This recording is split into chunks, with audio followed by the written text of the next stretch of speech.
세상 사람 누구나 끼는 방귀. 하지만 대부분 사람들이 방귀는 부끄러운 일로 생각하죠. 그런데 알고 보면 방귀가 우리 몸, 특히 소화기 건강에 중요한 역할을 할 뿐 아니라 장 건강의 척도라고 하는데, 방귀 어떻게 뀌어야 건강한 걸까요? 방귀, 건강의 척도일 수도 있다. 병원에 와서 수술을 받거나 시술을 받고 나면 주치의들이 환자들에게 꼭 하는 질문이 있습니다. 방귀 끼셨나요? 방귀가 장 건강의 척도이기 때문입니다. 회복의 지표가 되기도 하죠. 의사들은 건강의 척도라 말하지만 많은 사람들 앞에서 실수라도 하면 너무나도 부끄러운 방귀. 도대체 왜 끼는 걸까요? 누구나 궁금해하지만 부끄러워서 언급되지 않는 방귀. 오늘 속 시원하게 알려드리겠습니다. 방귀는 기본적으로 음식을 섭취할 때 함께 들어간 공기가 장 속의 음식물이 발효되면서 생겨난 가스와 혼합이 돼서 항문을 통해 빠져나오는 아주 자연스러운 현상입니다. 보통 성인이 하루 동안 배출하는 가스의 양은 적게는 500ml에서 많게는 1500ml 정도라고 하는데요. 평소에도 소장과 대장에는 200ml 정도의 가스가 항상 들어있으면서 장벽을 통해 혈관에 흡수돼서 트림이나 숨 쉴 때 몸 밖으로 배출이 되기도 하고, 일부는 간에 흡수돼서 소변으로 배출되기도 합니다. 한마디로 말해 방귀를 잘 끼고 있다는 것은 우리 몸이 소화작용을 잘하고 있다는 거, 우리가 건강하게 잘 지내고 있다는 증거인 거죠. 자, 그렇다면 방귀 어떻게 뀌어야 건강한 걸까요? 또 어떤 증상이 나타날 때 건강에 문제가 있다는 신호인 걸까요? 자, 방귀 횟수. 먼저 방귀의 횟수부터 점검해 보겠습니다. 어떤 분들은 이런 소리예요.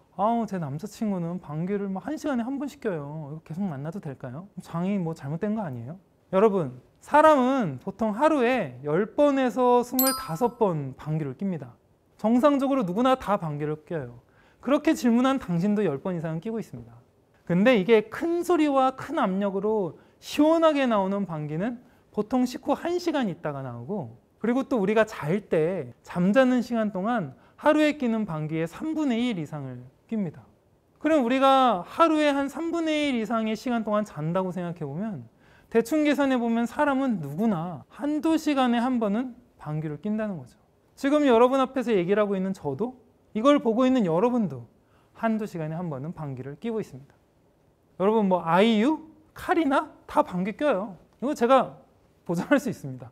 카리나나 아이유, BTS, 손흥민 다 방귀 낍니다. 그런데 우리가 10번에서 25번 정도 방귀를 뀌는데, 이보다 더 잦은 횟수로 방귀를 뀌어서 고민하고 걱정하는 사람들이 있는데요. 여기서 확실하게 한 가지 말씀드릴게요. 방귀는 자주 낀다고 해서 건강에 이상이 있는 게 아닙니다. 우리 의학은요, 대부분의 증상에다가 질병명, 질환명을 다 붙여놨어요. 심지어 이제 방귀를 못 껴서 배가 막 불러오면 우리가 이거 복부 팽만감이라고까지 얘기를 하고, 별별 의학 용어가 다 있습니다. 가스가 많이 나온다고 그걸 질병으로 생각하거나 그걸 규정하거나 질병명으로 정의하는 건 없습니다. 오히려 이제 트림 같은 건 많이 하면 우리가 트림 장애라고 진단명을 붙이는데요. 방귀는 아무리 많이 껴도 방귀 장애라는 진단명을 붙이지가 않습니다. 방귀가스의 양은 장 건강이 아니라 섭취한 음식의 종류랑 관련이 오히려 더 있는데요. 예를 들면 콩류, 유제품, 감자, 밀, 빵의 효모, 이런 것들이 가스를 많이 만들어냅니다. 음식을 가려 먹고 방귀가 많이 만들어지고 가스를 생성하는 음식을 피하고 있는데도 방귀가 잦다면 식습관을 의심해 봐야 합니다. 껌을 씹거나 밥을 천천히 먹기만 해도 가스를 들이마시는 양이 많아지거든요. 결국은 이제 체외로 배출되는 가스의 양은 위로 들어간 공기의 양과 거의 정비례를 해야 되는 건데요. 음식을 많이 먹거나 급하게 먹거나 그러면 공기가 더 많이 들어갈 수도 있고 방귀를 자주 끼게 될 수도 있죠. 식후에 바로 눕는 습관도 방귀가 잦아지는 데 원인이 되는데요. 위에서 음식물을 소화시킬 때 위와 공기가 이제 분리가 됩니다. 그래서 누우면은 이 과정이 원활히 이루어지지가 않죠. 섞일 수밖에 없으니까요. 음식물이 내려가고 공기층이 위로 떠줘야 되는데 서 있을 때랑 앉아 있을 때는 그게 가능한데 누워 있을 때는 그게 되지 않기 때문이에요.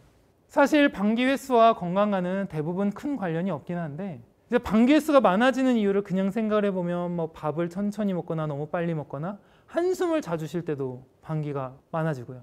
빨대로 음료를 마시면 그냥 음료를 마시는 것보다 가스를 많이 만들어내니까 가스를 많이 마시게 되니까 방귀가 잦아집니다. 그리고 이건 상관없어 보이는데 껌을 씹으면 방귀 뀌는 횟수가 많아집니다. 각각의 경우로 한번 생각을 해보면 과민성 대장증후군 흔히 많이 알고 계시잖아요.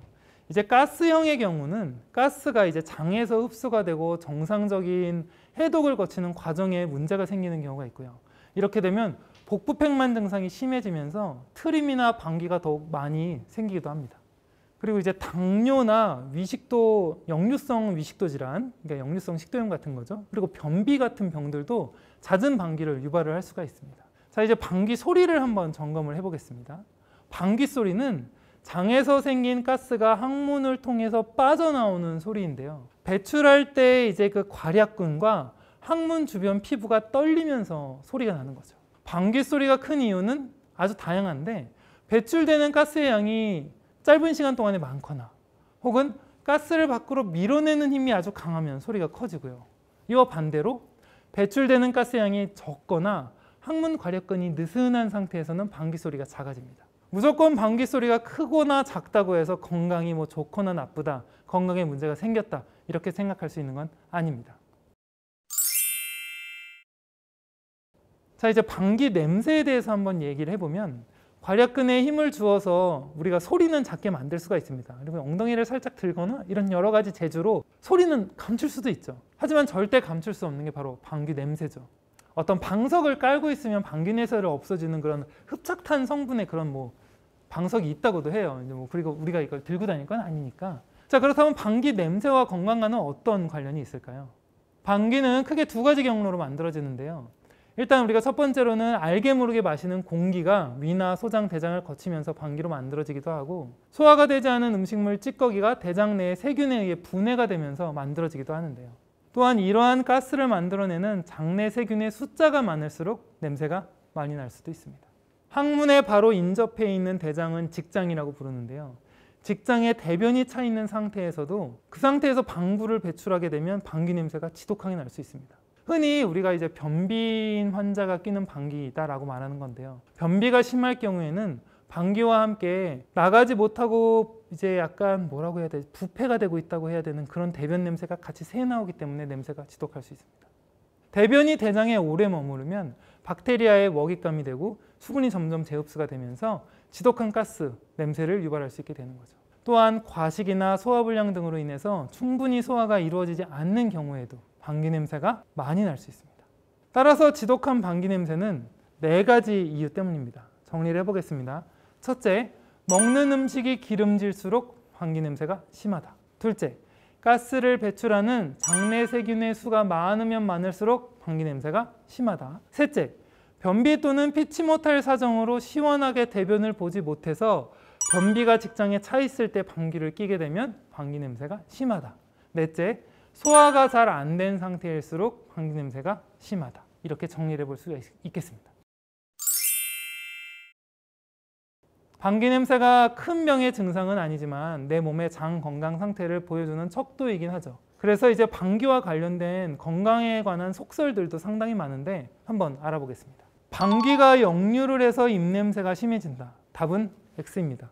이건 방귀를 많이 참는 주로 이제 여성분들이 이제 이런 생각을 하는 경우가 많은데, 방귀를 참으면 그 가스가 역류를 해서 일부 성분이 뭐 폐로 들어가서 구취가 심해진다. 뭐 이런 정말 말도 안 되는 소리를 하는 분들이 있어요. 방귀는 우리가 이제 먹고 마시는 공기가 소화 과정을 거치는 소화기관을 따라 내려오면서 만들어지는 거고, 그래서 세균의 영양분이 되는 단백질은 주로 이제 입 안에 남아 있는 음식물, 뭐 타액, 탈락된 구강 점막의 세포 이런 게 이제 막 분해되고 그러는 과정에서 발생을 하는 거죠. 둘은 전혀 관계가 없습니다. 자, 두 번째, 방귀 냄새가 심하면 피부가 나빠진다. 정답은 X입니다. 방귀 냄새가 심하면 심할수록 또 독한 냄새의 방귀를 참으면 이 독소가 장벽을 통해서 막 혈액으로 들어가서 혈관을 타고 온몸에 돌아다니다가 막 피부에 염증을 유발하고 뭐 이런 속설이 있는데요. 여기에 대해서는 전혀 밝혀진 근거가 없습니다. 만약 피부 질환이 있고 장 건강이 좋지 않다면 방귀의 냄새보다는 자신의 대변 상태를 먼저 살펴보는 게 맞겠죠. 자, 세 번째, 방귀를 참으면 병이 된다. 정답은 O입니다. 이거는 그럴 수 있습니다. 이제 방귀를 참는 경우가 꽤 많습니다. 이렇게 되면 이제 장 건강에 좋지가 않습니다. 방귀를 제때 배출하지 않으면 장에 이제 질소가 쌓이고 대장이 이제 부풀어 올라서 대장의 운동 기능도 떨어지고 대장은 이제 부풀어 오르면 무조건 통증을 만들어낼 수 있거든요. 또 이제 이 방귀를 억지로 참는 것을 계속 반복을 하면 항문으로 나갈 방귀가 혈액 속으로 일부 스며들 수는 있어요. 그러면 이제 결국 소변으로 배출은 되는데 약간의 방귀 성분은 혈액 속에 남을 수도 있는 거죠. 근데 이런 습관이 장기간 이어지면 장 건강뿐만 아니라 몸 전체에 염증 반응 같은 나쁜 영향을 미칠 수가 있습니다. 그러니 참지 말고 사람이 없는 공간과 화장실 같은 데 찾아서 방귀를 꼭 뀌시기 바랍니다.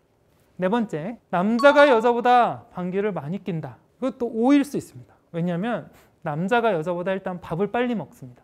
그리고 방귀를 배출하는 걸 덜 부끄러워합니다. 여자는 남자와 있을 때나 여자와 있을 때나 방귀를 참으려는 경향을 많이 보이는 반면에 남자는 안 친한 여자와 있을 때만 방귀를 참으려는 경향을 보이죠. 남자끼리 있을 때는 그냥 다들 막 끼고 그럽니다. 그래서 뭐 결혼하고 나면 막 남편은 끼고 뭐 부인은 안 끼고 그런 경우도 있죠. 자, 그래도 제가 방귀를 줄이고 싶어요. 그러면 실제로 내가 방귀가 뭐 정상적인 횟수라고 아무리 얘기를 말씀을 하셔도 저는 방귀를 끼는 횟수를 줄이고 싶어요 라고 한다면 방귀를 많이 만드는 음식들, 유제품이나 육류, 탄산 같은 걸 멀리하고 방귀를 적게 만드는 음식들, 사과나 뭐 상추, 생선이나 토마토 같은 걸 좀 더 자주 드시는 게 도움이 됩니다.